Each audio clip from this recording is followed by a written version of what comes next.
Serial killing বা serial কিলারদের নিয়ে আমাদের আগ্রহের শেষ নেই।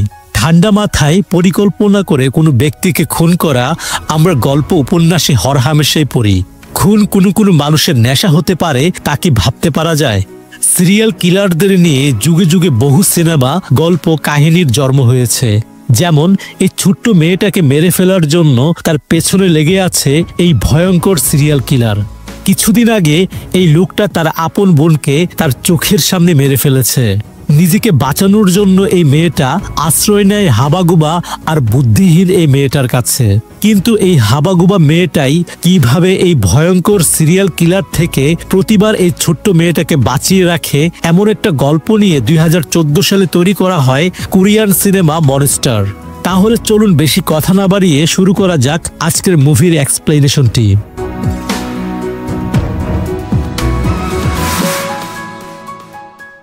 এই মেয়েটার নাম বকসুন। সে বাজারে সবজি বিক্রি করে। এই দুনিয়াতে আপন বলতে তার কাছে আছে কেবলমাত্র তার ছোট বোন অ্যানজাং। অ্যানজাং স্কুলে পড়াশোনা করে আর বকসুন বাজারে এভাবে সবজি বিক্রি করে তাদের সংসার চালায়। বকসুন অনেকটা বোকাশোকা প্রকৃতির। বাজারে বেচা কেনা করতে করতে টায়ার্ড হয়ে সে সেখানে ঘুমিয়ে পড়ে।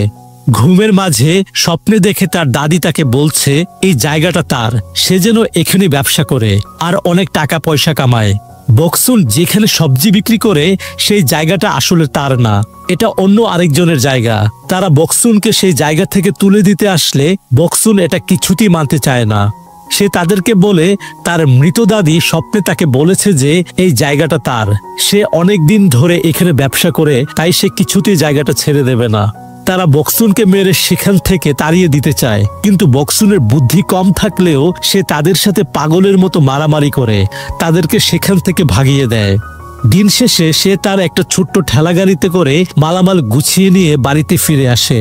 এমন সময় তার ছোট বোন অ্যানজাংও স্কুল থেকে বাড়িতে ফিরে আসছিল।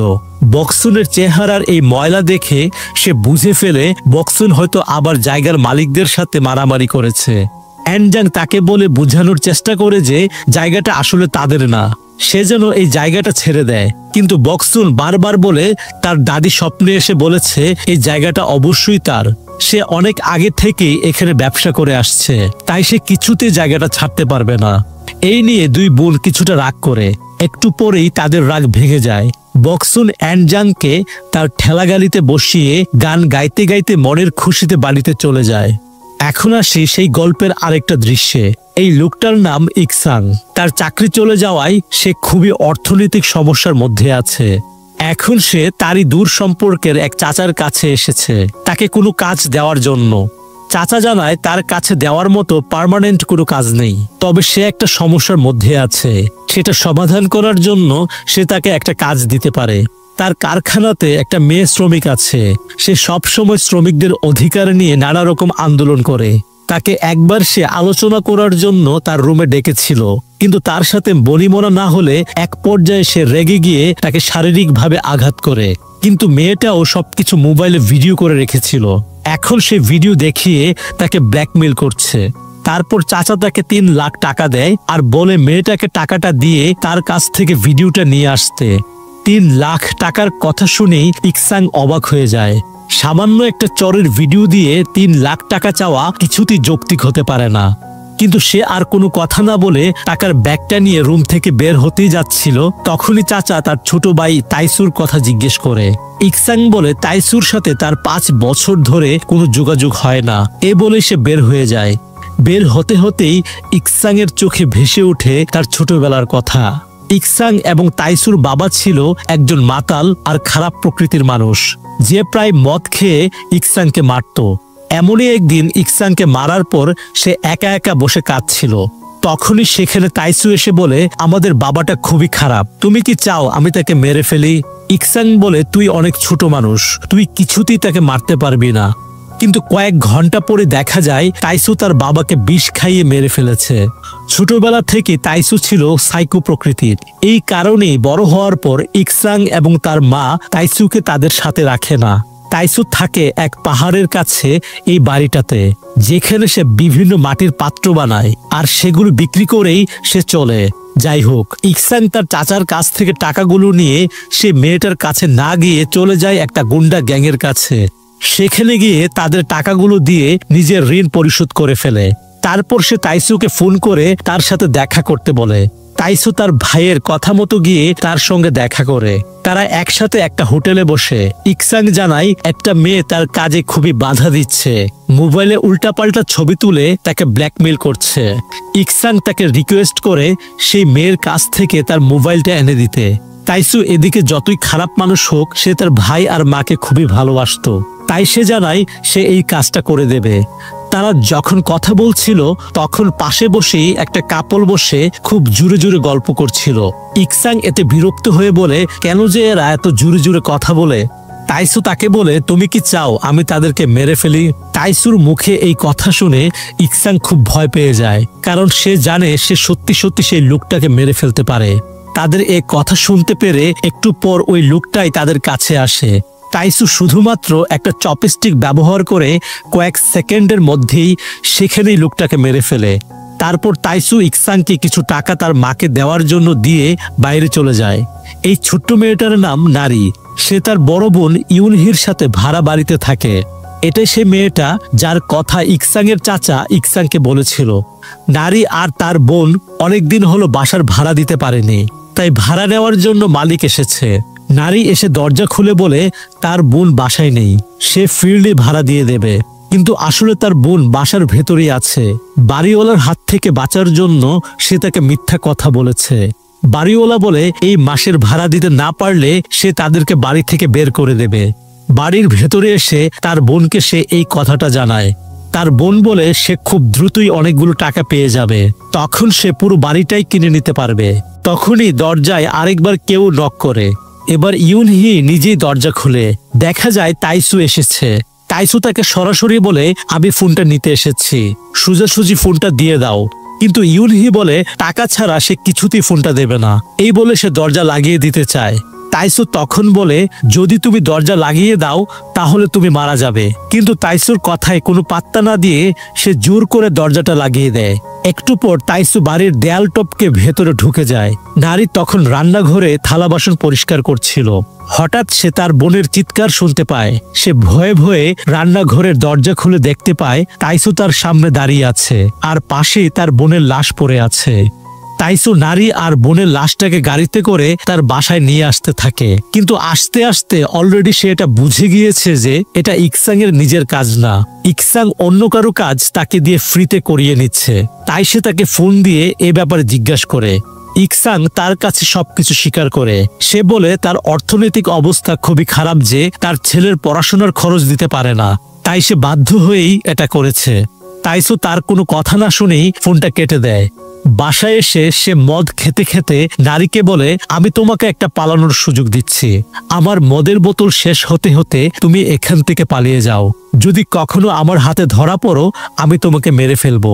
আর কারো কাছে সাহায্য চাইলে আমার থেকে শক্তিশালী কারো কাছে সাহায্য চাইবে, নইলে আমি তাকেও মেরে ফেলবো। এই কথা শুনেই নারী নিজের সমস্ত শক্তি দিয়ে দৌড়ে পালিয়ে যেতে থাকে।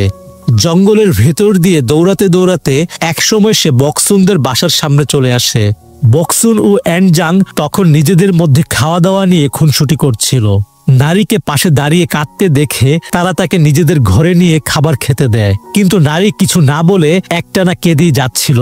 তারা দুজন তাকে অনেক কিছু জিজ্ঞাসা করে, যেমন তার নাম কি, কোথা থেকে এসেছে, তার ফ্যামিলিতে কে কে আছে, কিন্তু নারী তাদেরকে কিছুই বলে না। সে একটানা কাঁদতেই থাকে। তাই সেদিনের মতো তারা তাকে আর কিছু জিজ্ঞাসা করে না। রাতের বেলায় তারা একসাথে নারীকে নিয়ে ঘুমিয়ে যায়। পরদিন সকালে উঠে তারা দুজন নারীকে নিয়ে পুলিশ স্টেশনে যাওয়ার জন্য বের হয়ে পড়ে। কিছু দূর যাওয়ার পরেই এনজাং এর মনে হয় কিছু একটা ফেলে এসেছে, তাই বক্সুন সেটা আনার জন্য দৌড়ে দৌড়ে বাসায় যেতে থাকে। আর এনজাং আর নারী আস্তে আস্তে হেঁটে এগিয়ে যেতে থাকে। হঠাৎ নারী দেখতে পায় দূরে তাইসু দাঁড়িয়ে আছে। একটু পর বক্সুন সেখানে ফিরে এসে দেখে রাস্তায় এনজাং এর ব্যাগটা পড়ে আছে। আশেপাশে কোথাও সে এনজাংকে দেখতে পায় না। হঠাৎ সে জঙ্গলের ভেতর থেকে এনজাং এর চিৎকার শুনতে পায়। বক্সন তার সমস্ত শক্তি দিয়ে দৌড়ে সেদিকে যেতে থাকে। এদিকে তাইসু এনজাংকে মেরে ফেলার জন্য তার গলা চেপে ধরে আছে। বক্সন এসে সেটা দেখতে পেয়ে সাথে সাথেই একটা পাথর দিয়ে তাইসুর মাথায় আঘাত করে। তাইসু সেখানে অজ্ঞান হয়ে যায়। বক্সন এনজাংকে কাঁধে তুলে নিয়ে গ্রামের দিকে দৌড়াতে শুরু করে, কিন্তু কিছু দূর যাওয়ার পরেই সে আর দৌড়াতে পারে না। সে তাকে একটা গাছের নিচে রেখে সাহায্যের জন্য গ্রামে একাই চলে যায়। এদিকে কিছুক্ষণ পরই তাইসুর জ্ঞান ফিরে আসে। সে এসে এনজাংকে গাছের নিচে পড়ে থাকতে দেখে। কিছুক্ষণ পর বক্সন পুলিশ নিয়ে সেখানে ফিরে আসে, কিন্তু এনজাংকে তখন আর কোথাও খুঁজে পাওয়া যায় না। পুলিশ তাকে এনজাং আর তাইসুর ব্যাপারে অনেক কিছু জিজ্ঞাসা করতে থাকে, কিন্তু সে কোনো কিছুই গুছিয়ে জবাব দিতে পারে না। পুলিশও তার কথার খুব বেশি একটা গুরুত্ব দেয় না। সে তাকে পাগল মনে করে সেখান থেকে চলে যায়। এদিকে ইকসাং খুবই চিন্তায় আছে। সে ভাবছে ইউনহির মোবাইলটা এখন তাইসুর হাতে আছে, আর এখন যেহেতু তাইসু ইকসাং এর ধোঁকাবাজির কথা জেনে গেছে, তাই তাকে এখন মোবাইল সে দেবে না। তাই তার কাছ থেকে জোর করে মোবাইলটা নেওয়ার জন্য সে পুরনো গুন্ডা গ্যাংয়ের কাছে একটা গুন্ডা ভাড়া করতে যায়। সেখান থেকে একটা ভালো ফাইটার ভাড়া করে নিয়ে সে তাইসুর বাড়ির সামনে অপেক্ষা করতে থাকে, এবং ইকসাং সেই গুন্ডাটাকে বলে তার তাইসুকে মারার দরকার নেই, শুধুমাত্র যদি কোনো বিপদ এসে পড়ে তাহলে সে যেন এগিয়ে যায়। কিছুক্ষণ পর তাইসু বাসায় ফিরে আসে। ইকসাং তাকে মোবাইলের ব্যাপারে জিজ্ঞাসা করে। তাইসু বলে তাদের বাসায় কোনো মোবাইল পায়নি, হয়তো মোবাইলটা সে অন্য কোথাও রেখে দিয়েছে, আর তার ছোট বোনটাকেও সে ধরতে পারেনি, সেও পালিয়ে গেছে। এটা শোনা মাত্র ইকসাং চিৎকার করে তাকে গালিগালাজ করতে থাকে। চিৎকার শুনে সেই গুন্ডাটা ভেতরে চলে আসে। গুন্ডাটাকে দেখে তাইসু বলে, আমাদের দুজনের মাঝখানে অন্য মানুষ কেন এনেছিস? তুই কি আমাকে মেরে ফেলতে চাস? এই বলে সে নিজেই গুন্ডাটাকে মারতে শুরু করে। ভাড়াটে গুন্ডা তার সাথে বেশ ভালোই বাড়াবাড়ি করছিল। ইকসাং ভাবে তাইসু হয়তো গুন্ডাটার সাথে কিছুতেই পেরে উঠবে না, তাই সে নিশ্চিন্তে বাইরে অপেক্ষা করতে থাকে। কিন্তু একটু পর সে দেখে তাইসুই গুন্ডাটাকে মেরে তার দিকে এগিয়ে আসছে। সে ভয়ে গাড়ির দিকে দৌড়াতে শুরু করে। সে তাড়াতাড়ি করে গাড়িটা স্টার্ট দিতে যাচ্ছিল, কিন্তু অতিরিক্ত ভয়ের কারণে সে কিছুই করতে পারছিল না। তাই সে তাড়াতাড়ি করে গাড়ি থেকে নেমে আত্মরক্ষা করার জন্য কিছু একটা বের করতে থাকে, কিন্তু ততক্ষণে তাইসু তার কাছে পৌঁছে যায়। তাইসু তাকে বলে, ভয় পাস না, আমি তোকে মারবো না, চল মায়ের সাথে দেখা করি, অনেকদিন ধরে মায়ের হাতের খাবার খাই না। ইকসাং কিছুটা হাঁপ ছেড়ে বাঁচে। সেদিন সন্ধ্যায় দুজনই তাদের মায়ের সাথে খাবার খেতে যায়। খাবার খেতে খেতে তাইসু তার মাকে আবার কিছু টাকা দেয় ওষুধপত্র কেনার জন্য। তারপর বলে, ছোটবেলায় প্রায় টাকা চুরি করার অপরাধে বেঁধে রাখা হতো, কিন্তু সে টাকাগুলো আসলে সে কখনোই চুরি করেনি। এই চুরিগুলো করতো আসলে ইকসাং, আর শাস্তিগুলো তাইসুকে ভোগ করতে হতো। এটা শুনে তার মা কিছুটা অবাক হয়ে যায়, আর তাইসু কোনো কিছু না বলে সেখান থেকে চলে যায়।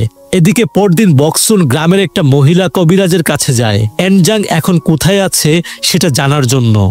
বৃদ্ধ মহিলাটা তার মুখে কিছু চাল ছেড়ে দিয়ে দেখে জানায় এনজাং দূরের ওই পাহাড়ের পিছনে আছে। বক্সুন তার কথা মতো এই পাহাড়ে গিয়ে এনজাংকে খুঁজতে শুরু করে। ঘন্টার পর ঘন্টা খোঁজাখুঁজি করার পরেও সে কোথাও এনজাংকে খুঁজে পায় না, কিন্তু হঠাৎ সে দেখে তার ঠিক সামনেই এনজাং দাঁড়িয়ে আছে। সে দৌড়ে গিয়ে তাকে জড়িয়ে ধরে। এনজাং তাকে বলে, আপা আমি মরে গেছি। তখনই কান্নার শব্দে বক্সুনের ঘুম ভেঙে যায়। আসলে সে এতক্ষণ স্বপ্ন দেখছিল। এই কান্নার শব্দটা সত্যি। সে বাইরে বের হয়ে দেখে বাসার সামনে নারী দাঁড়িয়ে দাঁড়িয়ে কাঁদছে। সে নারীকে জড়িয়ে ধরে এনজাং এর কথা জিজ্ঞেস করে, কিন্তু প্রতিবারের মতোই নারী তাকে কিছুই বলে না। সে শুধু কাঁদতে থাকে।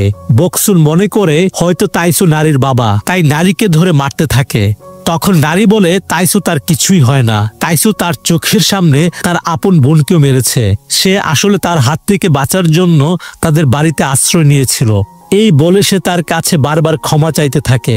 এটা শুনে সে বুঝতে পারে তাইসু হয়তো এনজাংকেও মেরে ফেলেছে, তাই সে উঠোনে বসে অঝরে কাঁদতে শুরু করে। এদিকে দেখা যায় তাইসু প্রতিবার যাকে খুন করত তার লাশ সম্পূর্ণ আগুনে পুড়িয়ে ফেলত। সেই আগুনে পোড়ানো লাশের ছাই দিয়ে সে মাটির পট তৈরি করত। তারপর একটা রেকে সেগুলো মানুষের নাম লিখে সাজিয়ে রাখত। বুঝতেই পারছেন এখন যে মাটির পটটা বানাচ্ছে এটা এনজাং এর লাশের ছাই থেকে বানানো। এদিকে পরদিন বক্সুন তাইসুকে মারার জন্য নারীর সাথে প্ল্যান করতে থাকে। সে আগে সেই কবিরাজ মহিলার কাছ থেকে কিছু ভালো বিষ নিয়ে আসে, আর যদি বিষ দিয়ে মারতে না পারে তাহলে ছুরি দিয়ে কিভাবে মারবে এটা নারীর সাথে প্র্যাকটিস করতে থাকে। এইভাবে কয়েকদিন পর তার কিছু জমানো টাকা, ধারালো ছুরি আর বিষের প্যাকেটটা নিয়ে তাইসুকে খুঁজতে বের হয়ে পড়ে। কিন্তু সারাদিন হাঁটার পরেও তারা তাইসুর বাসার খোঁজ পায় না। বকসুন নারীকে জিজ্ঞাসা করে তাইসুর বাসা কোথায়, কিন্তু নারীও তাকে কিছুই বলতে পারে না। বকসুন রেগে গিয়ে নারীকে ধরে মারতে শুরু করে। সে বলতে থাকে শুধুমাত্র তার জন্যই আজ তার বোনকে হারিয়েছে, সে না আসলে হয়তো কোনোদিনই তার বোন হারিয়ে যেত না। নারীও তার কাছে বারবার ক্ষমা চাইতে থাকে আর অঝরে কাঁদতে থাকে, কিন্তু একটু পর বকসুনের নিজেরই খারাপ লাগতে থাকে। সে নারীর ক্ষতস্থানগুলোতে মলম লাগিয়ে দেয় আর এভাবে তাকে মারার জন্য তাকে জড়িয়ে ধরে ক্ষমা চাইতে থাকে। সে তার মন ভালো করার জন্য তাকে একটা চুইংগামও খেতে দেয়। এই চুইংগামটা সামনে বেশ মজার একটা কাজে লাগবে, এটা সামনে দেখতে পাবেন। এদিকে তাইসু নারী আর বকসুনকে খুঁজতে খুঁজতে তাদের বাসায় চলে এসেছে, কিন্তু খালি বাসায় এসে সে কাউকেই খুঁজে পায় না।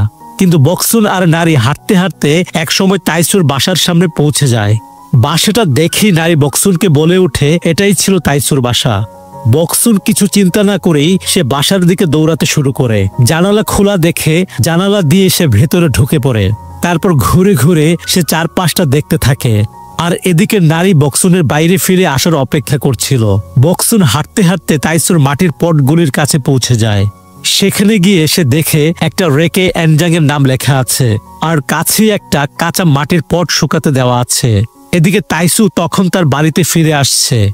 দূর থেকে তার গাড়ি দেখেই নারী দৌড়ে এসে জানালা দিয়ে বকসুনকে তার কথা জানিয়ে দেয়। বকসুন তাড়াতাড়ি করে দৌড়ে গিয়ে তার একটা মদের বোতলে বিষ মিশিয়ে দেয়, কিন্তু সেই মুহূর্তেই তাইসু এসে ঘরে ঢুকে পড়ে। তখন বকসুন আর পালানোর সুযোগ পায় না, সে ঘরের একটা কোনায় গিয়ে লুকিয়ে পড়ে। তাইসু তার মদের বোতল হাতে নিয়েই বুঝতে পারে তার ঘরে কেউ একজন এসেছিল। সে জানালাটা চেক করতে গিয়ে দেখে জানালাটা অল্প খোলা। জানালাটা দিয়ে বাইরে তাকাতেই সে নারীকে দেখে ফেলে। নারীও ধরা পড়ে যাওয়ার কারণে ভয়ে দৌড়াতে শুরু করে। তাইসু আর কিছু না খেয়ে তাকে ধরার জন্য তার পিছু পিছু আসতে শুরু করে। নারী বুদ্ধি করে শুকনো পাতা দিয়ে নিজেকে লুকিয়ে ফেলে, কিন্তু তারপরেও তাইসু তাকে ধরেই ফেলে। তাকে ধরে আবার তার বাসায় নিয়ে আসে। তারপর তাকে লাশ পুরানোর চোলার ভেতরে রেখে তাকে পুড়িয়ে ফেলতে যাচ্ছিল। তখনই নারী কাঁদতে কাঁদতে বলতে থাকে আমাকে মারবেন না, আপনার মোবাইলটা কোথায় আছে আমি জানি। তখনই তাইসু চুলা থেকে তাকে বের করে আর ইকসাংকে ফোন করে সে জানায় মোবাইলের সন্ধানটা সে পেয়েছে। এই ফাঁকে বকসুন লুকিয়ে জানালা দিয়ে নারীকে ডাক দেয় আর তাকে পালাতে বলে। তখনই আবার সেখানে তাইসু চলে আসে। নারী আর পালাতে পারে না, সে আস্তে করে পাশ থেকে একটা কলম নিয়ে নেয়। তাইসু নারীকে নিয়ে মোবাইলটা বের করতে চলে যায়। যাওয়ার সময় নারী সেই চুইংগামটাতে সে কোথায় যাচ্ছে সেটা লিখে গাড়ি থেকে ফেলে দেয়। আমি বলেছিলাম না চুইংগামটা একটা স্পেশাল কাজে লাগবে। বকসুন সেই চুইংগামটাতে লেখা ঠিকানা দেখে সেখানে যাওয়ার জন্য দৌড়াতে থাকে। তাইসু নারীকে নিয়ে সেখানে লকার থেকে ফোনটা বের করে। বকসুনও সেই ঠিকানা মতো সেখানে পৌঁছে গেছে, কিন্তু এখানে এসে সে কোথায় যাবে তা তো আর সে জানে না। তাই সে রাস্তার মানুষকে ধরে জিজ্ঞাসা করতে থাকে তারা নারী নামে কাউকে চিনে কিনা। এভাবেই লোকজনকে জিজ্ঞাসা করতে করতে আশেপাশে ঘুরতে থাকে। তাইসু এদিকে ফোনটা বের করে সেখানে তার ভাইকে দিতে চায়।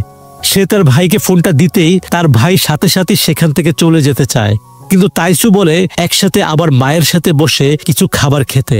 কিন্তু ইকসাং নানা রকম ব্যস্ততার কথা বলে সেখান থেকে কোনো মতে চলে যেতে চাচ্ছিল। এটা নিয়ে দুই ভাইয়ের মাঝে যখন কথা কাটাকাটি হচ্ছিল তখনই নারী শুনতে পায় কেউ একজন নারী নারী বলে ডাকছে। নারী দেখতে পায় দূরে বকসুন তাকে খুঁজে বেড়াচ্ছে। নারী সাথে সাথে রাস্তার মাঝখান দিয়ে বকসুনের দিকে দৌড়াতে শুরু করে। তাইসুও বকসুনকে দেখে ফেলে। নারী আর বকসুন মিলে একসাথে দৌড়ে তার কাছ থেকে পালাতে শুরু করে। হঠাৎ তারা সামনে কিছু আর্মির পোশাক পরা লোক খুঁজে পায়। তারা তাদের কাছেও সাহায্য চায়। তাইসু এদের সাথেও মারামারি শুরু করে দেয়। তারা কেউই তাইসুকে ধরে রাখতে পারে না, কিন্তু এই ফাঁকি নারী আর বকসুন সহজেই লুকিয়ে পড়তে পারে। কিন্তু কোথায় যাবে কি করবে বুঝতে না পেরে তারা দুজন শহরের রাস্তায় ঘুরতে থাকে। এদিকে ইকসাং তার গাড়িতে বসে বসে ভাবে চরের ভিডিওর জন্য চাচা কেন তাকে 3 লাখ টাকা দিয়েছিল, নিশ্চয়ই এখানে বেশি কিছু আছে। তাই সে মোবাইলটা খুলে ভেতরে কি আছে চেক করতে থাকে। মোবাইলের রেকর্ড ভিডিওতে সে দেখে তার চাচা আসলে মেয়েটাকে রুমে ডেকে ধর্ষণ করেছিল। তাই সে তার চাচাকে ফোন দিয়ে বলে সে মোবাইলের ভিডিওটা দেখে ফেলেছে। এই বলে সে তাকে ব্ল্যাকমেইল করতে থাকে। তারপর সে তাকে আজকেই তার মায়ের রেস্টুরেন্টে তার সাথে দেখা করতে বলে। এই বলে সে তার মায়ের রেস্টুরেন্টে চলে যায়। সেখানে গিয়ে সে দেখে তার পরিচিত সেই গুন্ডা গ্যাংয়ের লিডার সেখানে তার জন্য অপেক্ষা করছে। ইকসাং ঢুকতেই গ্যাংয়ের লিডার তাকে ভাড়া দেওয়া সেই লোকটার কথা জিজ্ঞেস করে, যাকে আসলে তাইসু মেরে ফেলেছে। ইকসাং তার কথা কিছু বলতে পারে না। অনেক জোরাজুরি করলে সে জানায় তাইসুই তাকে মেরে ফেলেছে। এটা শুনে সে তাইসুকে মেরে ফেলার প্ল্যান করে। ইকসাংও এটার সাথে একমত হয়। ইকসাং জোর করে তার মাকে দিয়ে তাইসুকে ফোন করায় আর সেই রেস্টুরেন্টে আসতে বলে। তার মায়ের ফোন পেয়ে খুশি হয়ে তার কাছে আসছিল। এদিকে নারী আর বক্সুন ক্ষুধার্ত আর ক্লান্ত হয়ে রাস্তায় ঘুরে বেড়াচ্ছিল। হঠাৎ তাদের মুখোমুখি দেখা হয়ে যায়। তাইসুকে দেখেই তারা দুজন প্রাণপণে দৌড়াতে শুরু করে। সৌভাগ্যবশত কাছে একটা পুলিশ স্টেশন ছিল। তারা দৌড়ে গিয়ে পুলিশ স্টেশনে ঢুকে পড়ে। তারা অনেকক্ষণ সেখানে বসে থাকে। হঠাৎ বক্সুন বাথরুমে চলে গেলে তাইসু সেই ফাঁকে এসে নারীকে ধরে নিয়ে যায়। বক্সুন বাথরুম থেকে এসে দেখে নারী আর সেখানে নেই। সে কাছে এক পুলিশের লোকের কাছে নারীর কথা জিজ্ঞেস করে। পুলিশ তাকে একটা ঠিকানা লেখা কাগজ দিয়ে বলে মেয়েটাকে তার চাচা এসে এই ঠিকানায় নিয়ে গেছে।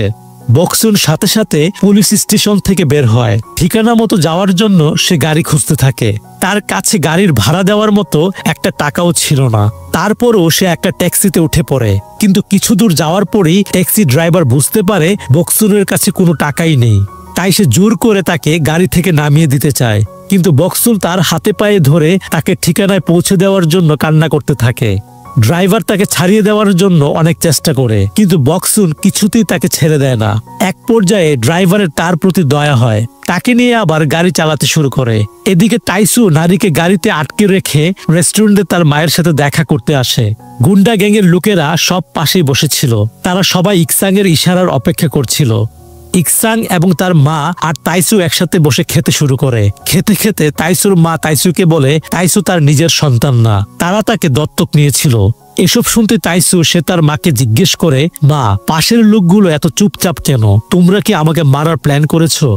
এই বলেই সাথে সাথে গিয়েই সে সেই লোকগুলোর মাথায় আঘাত করতে শুরু করে। একটু পর তাইসু মনে করে হয়তো সবাই মারা গিয়েছে। সে আবার তার নিজের জায়গায় এসে বসে পড়ে। এবার তার মা তার প্রশংসা করতে শুরু করে। তাইসু এসব প্রশংসা শুনে হাসতে শুরু করে। এর মাঝে আবার গুন্ডা গ্যাংয়ের লিডারের জ্ঞান ফিরে আসে। সে তখনই এসে তাইসুর মাথায় মারতে শুরু করে। যখন বুঝতে পারে তাইসু একদম মারা গেছে, তখন তারা বাইরে এসে তাইসুর গাড়ি চেক করে নারীকে খুঁজে পায়। ইকসাং এর মা নারীকে ভেতরে এনে খাবার খেতে দেয়, কিন্তু ইকসাং নারীকে মেরে ফেলতে চাইছিল। কিন্তু ইকসাং এর মায়ের নারীকে দেখে অনেক মায়া লাগে। সে কিছুতেই নারীকে যেতে দেয় না। এই নিয়ে তাদের মধ্যে যখন কথা কাটাকাটি হচ্ছিল, তখনই দেখে তাইসু উঠে এসেছে। সে এক ভয়াবহ দৃশ্য নিয়ে তাদের দিকে তাকিয়ে আছে। সে রুমে ঢুকেই রুমের সব লাইট বন্ধ করে দেয় আর একটা শক্ত হাড় নিয়ে ইকসাং এর মাথায় মারতে শুরু করে।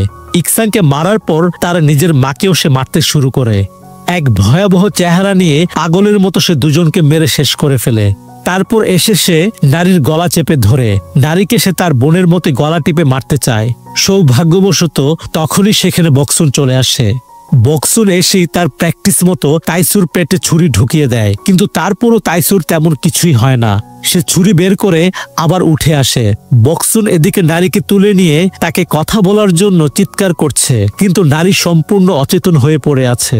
তাইসুকে আবারও উঠতে দেখে বক্সুন তার মুখে রক্ত মেখে পাগলের মতো চিৎকার শুরু করে। তাইসু তাকে মারতে আসলে সেও তাকে মারার চেষ্টা করতে থাকে, কিন্তু সে কিছুতেই তাইসুর সাথে পেরে উঠতে পারে না। এক পর্যায়ে বক্সুন নিজের সমস্ত শক্তি দিয়ে তাইসুর গলা চেপে ধরে। তাইসু অনেক চেষ্টা করে বক্সুনকে সরানোর জন্য, কিন্তু বক্সুন নিজের সমস্ত শক্তি দিয়ে তাইসুর গলা চেপে ধরেছিল। একসময় তাইসুর দম শেষ হয়ে যায় আর সে সেখানে মারা যায়। বক্সুন আবার নারীর কাছে ফিরে আসে আর তাকে জড়িয়ে ধরে কাঁদতে থাকে। তখন নারীরও জ্ঞান ফিরে আসে। বক্সুন দেখে নারী মারা যায়নি। বক্সুন বলে আজ থেকে নারী তার এনজাং। নারী যেন সারা জীবন তার সাথেই থাকে। সে তাকে সবজি বিক্রি করে পড়াশোনা করাবে। তখনই সেখানে ইকসাং এর সেই চাচাটা চলে আসে। সে এসে লাইট অন করে এখানে অনেকগুলো লাশ পড়ে থাকতে দেখে। সে আর কোনো কথা না বাড়িয়ে বক্সুনের কাছে তার মোবাইলটা দিতে বলে। তখন বক্সুন কোনো কিছু চিন্তা না করে তাকে মোবাইলটা দিয়ে দেয়। এরপর বক্সুন আর নারী তাদের গ্রামে ফিরে যায়। তারা ঠিক আগের মতোই তাদের জীবন কাটাতে থাকে আর এখানেই গল্পটা শেষ হয়ে যায়। তো বন্ধুরা, মানুষ হলো স্রষ্টা প্রদত্ত শ্রেষ্ঠ জীব। মানুষের কাজ হলো তারই মতো আরেকজন মানুষকে সাহায্য করা। কিন্তু যখন মানুষ রূপের এই দুপেয় প্রাণী নিজেদের স্বার্থ নিয়ে মত্ত হয়ে ওঠে, তখন তার কাজকর্ম হয়ে ওঠে পশুর ন্যায়। আমাদের আজকের ভিডিওটি এই পর্যন্তই। ভিডিওটি কেমন লেগেছে তা আমাদেরকে কমেন্ট করে জানাতে পারেন। আর অবশ্যই মনে করে আমাদের চ্যানেলটিকে সাবস্ক্রাইব করে পাশে থাকা বেল বাটনটি প্রেস করে রেখে দিন। তো কথা হচ্ছে পরবর্তী ভিডিওতে। ধন্যবাদ।